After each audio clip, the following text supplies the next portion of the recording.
21-এর প্রথম প্রহর, ঘড়ির কাঁটা তখন 12টা 8 মিনিট। তারেক রহমান পা রাখলেন কেন্দ্রীয় শহীদ মিনার প্রাঙ্গণে। পুষ্পস্তবক অর্পণের মাধ্যমে ভাষা শহীদদের প্রতি শ্রদ্ধা জানালেন তিনি। কিন্তু এরপরই ঘটল ব্যতিক্রম। প্রথা ভেঙে ইতিহাসে প্রথমবারের মতো শহীদ মিনার ত্যাগ না করে সেখানেই দাঁড়িয়ে ভাষা শহীদদের রুহের মাগফিরাত কামনায় বিশেষ দোয়া ও মোনাজাতে অংশ নিলেন প্রধানমন্ত্রী।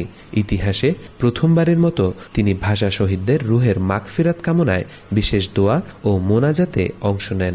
ঢাকা বিশ্ববিদ্যালয় কেন্দ্রীয় মসজিদের জ্যেষ্ঠ ইমাম ও খতিব হাফেজ মাওলানা নাজির মাহমুদের পরিচালনায় মোনাজাতে স্মরণ করা হয় 1952-এর ভাষা আন্দোলন, 1971-এর মুক্তিযুদ্ধ, 1990-এর স্বৈরাচার বিরোধী আন্দোলন এবং 2024 সালের জুলাই গণ অভ্যুত্থানের শহীদদের।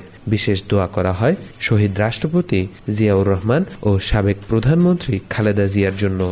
দেশ ও জাতির কল্যাণ এবং তারেক রহমানের নেতৃত্বাধীন সরকারের সফলতা কামনায় শেষ হয় সেই আবেগঘন মোনাজাত। দোয়া শেষে তিনি তার মন্ত্রিসভা, দল এবং শহীদ পরিবারের পক্ষ থেকেও পৃথক পুষ্পস্তবক অর্পণ করেন।